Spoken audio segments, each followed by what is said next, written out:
थी। एक पल के लिए तो रोहित को अपनी आंखों पर यकीन ही नहीं हुआ।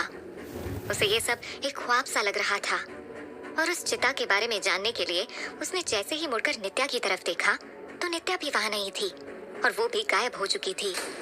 रोहित के दिल की धड़कनें तेज चलने लगी और वो पूरी तरह से पसीने में नहा गया। वो मन ही मन खुद से बातें करता हुआ सोचने लगा, ये क्या हो रहा है मेरे साथ? अभी अभी तो वो लड़की मेरे साथ आई थी और मुझसे बातें भी कर रही थी, तो फिर अचानक से कहाँ गायब हो गई?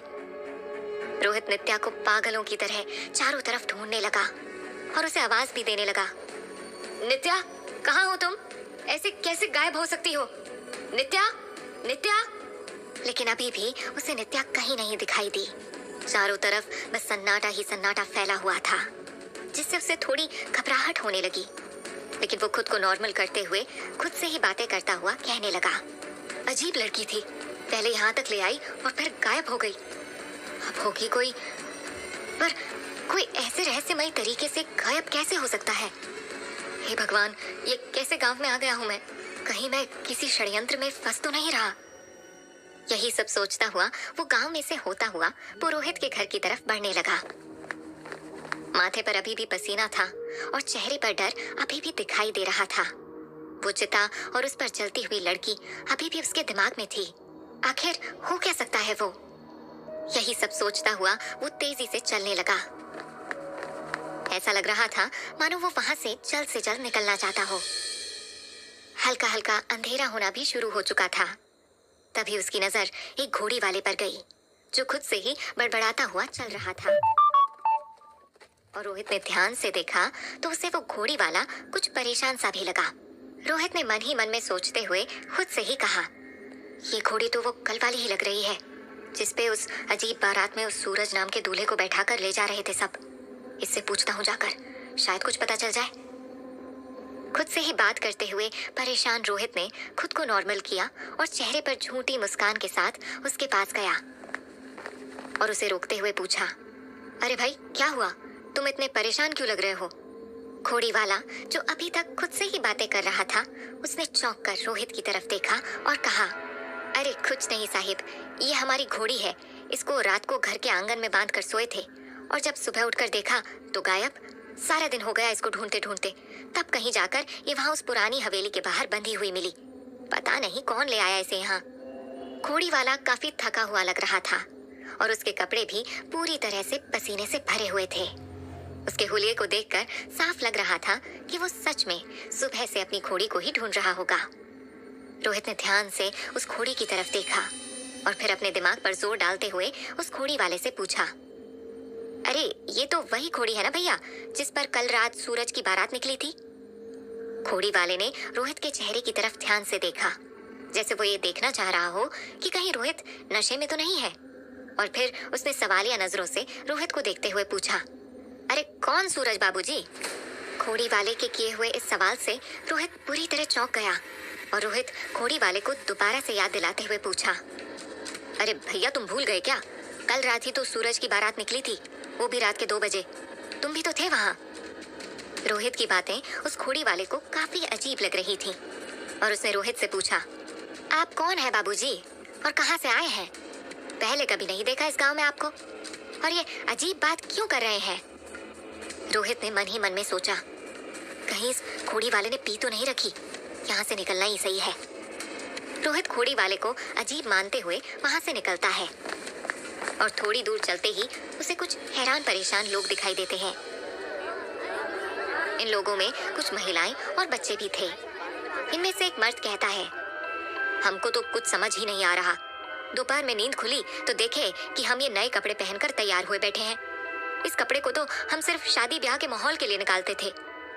तभी बीच में एक महिला बोल पड़ी, अब हमको ही देख लीजिए, दोपहर में जागे तो देखे ये रेशम की महंगी साड़ी पहनकर सोए हुए हैं। हमको याद ही नहीं कि ये साड़ी हम कब पहन लिए। उनमें से एक मर्द बोल पड़ता है, हम सबके कपड़े बदले तो बदले, गांव के चबूतरे पर बत्ती बाजा कौन लगा गया? बत्ती लाइट डेकोरेशन सब नंदू लाइट वाले की है, मगर नंदू का कहना है वो तो लगाया ही नहीं। क्यों रे नंदू, बोल जरा। उनके बीच ही नंदू जो खड़ा था बोल पड़ा, हाँ, हम नहीं लगाए वो लाइट, पर लाइट हमारा ही है। इन लोगों की अजीब बातें सुनकर रोहित दूर खड़ा अचंभित था और मन ही मन सोच रहा था, अरे ये सब के सब कल उस बारात में थे तो। वो रेशमी साड़ी वाली औरत, वो कोट पहना आदमी और ये नंदू लाइट वाला कल वही कोने में मुंह सड़ाए और डरी हुई शक्ल लिए खड़ा तो था। मतलब कल क्या हुआ ये गांव वालों को याद नहीं। इस गांव में कुछ तो षड्यंत्र चल रहा है। अब सूरज ढल चुका था और रात हो चुकी थी। वो मन ही मन यही सब सोचते हुए पुरोहित के घर की तरफ बढ़ने लगा। सुबह से जितनी भी घटनाएं हो रही थीं, सूरज उन सभी को याद करते हुए गांव की गलियों में से होता हुआ पुरोहित के घर की तरफ बढ़ रहा था और सभी के चेहरों के हाव भाव पढ़ने की कोशिश भी कर रहा था। वो सबके चेहरों को देखकर ये जानना चाहता था कि क्या इन्हें कल रात की निकली हुई सूरज की बारात का पता है या नहीं। तभी रोहित को वो लोग मिलते हैं जो आज सुबह सूरज की लाश उस खंडहर नुमा हवेली से उठाने के लिए गए थे और जिनको सूरज जिंदा मिला था। रोहित उनके पास गया और उनमें से एक बुजुर्ग आदमी से पूछा, काका सूरज तो बच गया ना?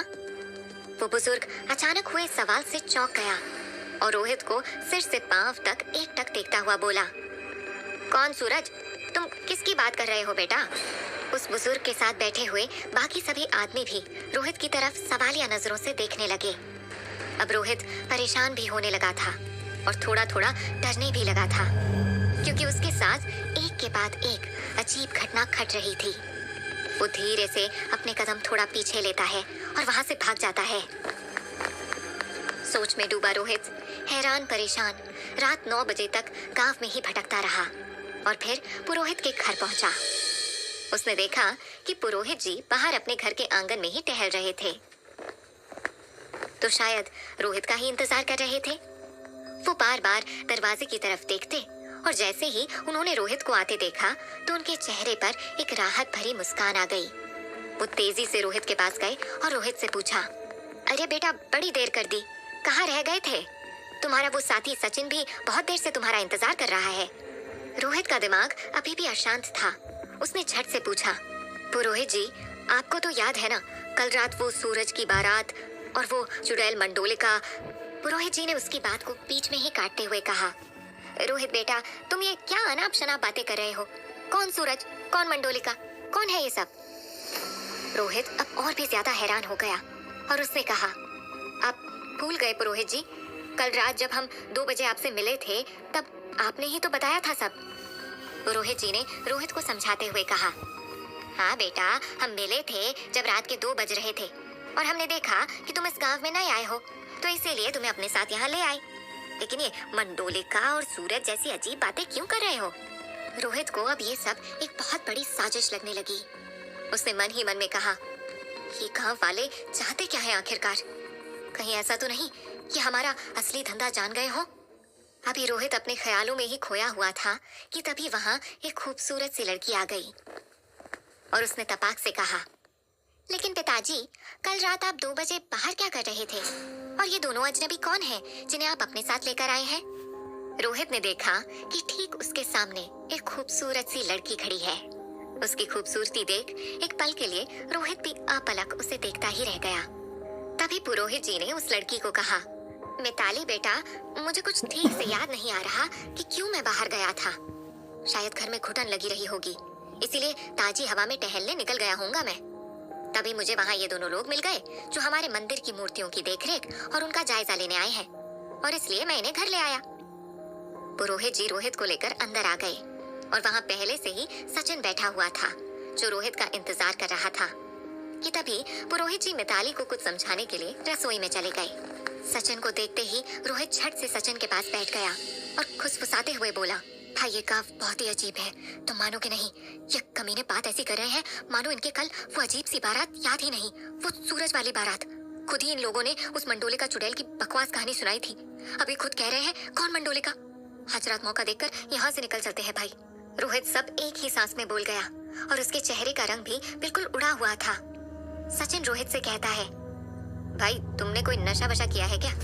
कौन सी बारात, कौन सी चुड़ैल? वो तेरे सपनों वाली? हे भगवान, तू अपने सपनों को जीने भी लगा, पागल हो गया है तू। रोहित को जरा भी उम्मीद नहीं थी कि उसका दोस्त सचिन उससे कुछ ऐसा कहेगा। उसे अभी तक तो ये लग रहा था कि शायद गांव वाले उन दोनों के खिलाफ साजिश रच रहे हैं लेकिन अब जब उसके खुद के दोस्त ने ही उसे गलत साबित कर दिया, तो वो खुद को एक भंवर जाल में महसूस कर रहा था, जहाँ एक तरफ पुरोहित के घर में रोहित को कुछ समझ नहीं आ रहा था कि आखिर उसके साथ हो क्या रहा है। वहीं उसी गांव में पुरोहित के घर से दूर गांव को शहर से जोड़ने वाली एक हाईवे पर चरण बाबू गाना गुनगुना रहे थे। सुहाना सफर और ये मौसम हंसी, मजा आ जाए कोई लड़की मिल जाए यहीं, ला ला ला ला ला। कि तभी चरण बाबू को इस सुनसान हाईवे में एक लड़की दिखाई देती है।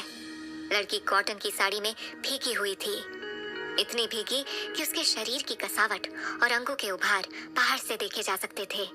जब चरण बाबू के ट्रैक्टर की लाइट उस लड़की पर पड़ती है, तो उस लड़की की खूबसूरती देख चरण बाबू चरण से फिसल जाते हैं और अपना ट्रैक्टर उस लड़की के पास रोक देते हैं और उस लड़की से पूछते हैं, सुनिए, आप इस सुनसान हाईवे पर अकेली और बिना बारिश भीग कैसे गईं?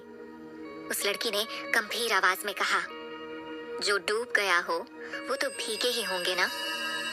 चरण बाबू को कुछ समझ नहीं आता, लेकिन फिर भी कहते हैं, अच्छा, नहर में गिरी होंगी आप, मगर 3 फीट गहराई वाली नहर में कोई डूब कैसे सकता है? अच्छा, हम समझे, फलसफे के तौर पे डूबने की बात कर रही हैं आप। यहाँ अकेली कैसे? हम आपकी कोई मदद कर सकते हैं क्या? वो लड़की कुछ सेकंड के लिए चरण बाबू को घूरती है और फिर उसने कहा, मुझे घर छोड़ दीजिए, मुझे घर जाना है। चरण बाबू झट से बोल पड़े, हाँ हाँ, हम छोड़ देते हैं आपको घर, आइए बैठिए ट्रैक्टर पर। वो लड़की बिना कुछ कहे चरण बाबू के ट्रैक्टर पर बैठ जाती है। कुछ मिनट तक दोनों खामोश रहते हैं और फिर चरण कहता है, घर कहाँ है आपका? लड़की बहुत ही गंभीर स्वर में कहती है, गांव के पीछे वाले जंगल में। चौंकते हुए चरण बाबू कहते हैं, जंगल में? वहां किसी का घर भी है? इस पर वो लड़की कहती है, आपको नहीं जाना तो छोड़ दीजिए। चरण झेपते हुए कहता है, सुनसान सड़क पर एक अकेली औरत को कैसे छोड़ सकते हैं हम? चलिए, हम छोड़ते हैं आपको। थोड़ी देर में चरण बाबू उस लड़की के साथ सुनसान जंगल वाली सड़क पर होते हैं और तभी चरण बाबू को एहसास होता है कि उनके ट्रैक्टर पर कोई है ही नहीं। वो पलटकर पीछे देखते हैं, ट्रैक्टर पर कोई नहीं होता। जैसे चरण बाबू वापस सामने देखते हैं तो उस लड़की को ठीक अपने बगल में पाकर चौंक जाते हैं। आप चलती ट्रैक्टर में पीछे से मेरे बगल में कैसे आई? लड़की का कोई जवाब नहीं आता और तभी उस लड़की के सीने से साड़ी का आंचल गिर जाता है।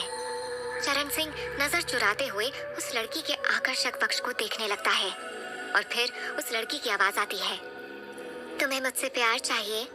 चाहिए तो मैं तुम्हारे साथ प्यार कर सकती हूँ। इतना सुनते ही चरण ट्रैक्टर रोक देता है और अपने सूखे गले से कहता है, हाँ, मेरा मतलब मैं शादीशुदा हूँ, अगर हम इस प्यार को राज रख सकें। तो लड़की झट से चरण के ऊपर जाती है, मैं प्यासी हूँ, प्यार की प्यासी। और ये कहते ही वो पूरी तरह से चरण को आगोश में ले लेती है और उसे चूमने लगती है। चरण, जो उस लड़की के लबों को महसूस कर ही रहा था कि तभी उस लड़की के दांत और नाखून अचानक से बढ़ने लगे थे। वो घबरा जाता है और उस लड़की के आगोश से निकलने की नाकामयाब कोशिश करने लगता है। छोड़ दो मुझे, कौन हो तुम? वो लड़की हंसते हुए कहती है, मैं हूँ तुम्हारी मौत। इतना कहते ही वो लड़की चरण की गर्दन पर अपने नुकीले दांत गड़ा देती है और चरण का खून बहने लगता है।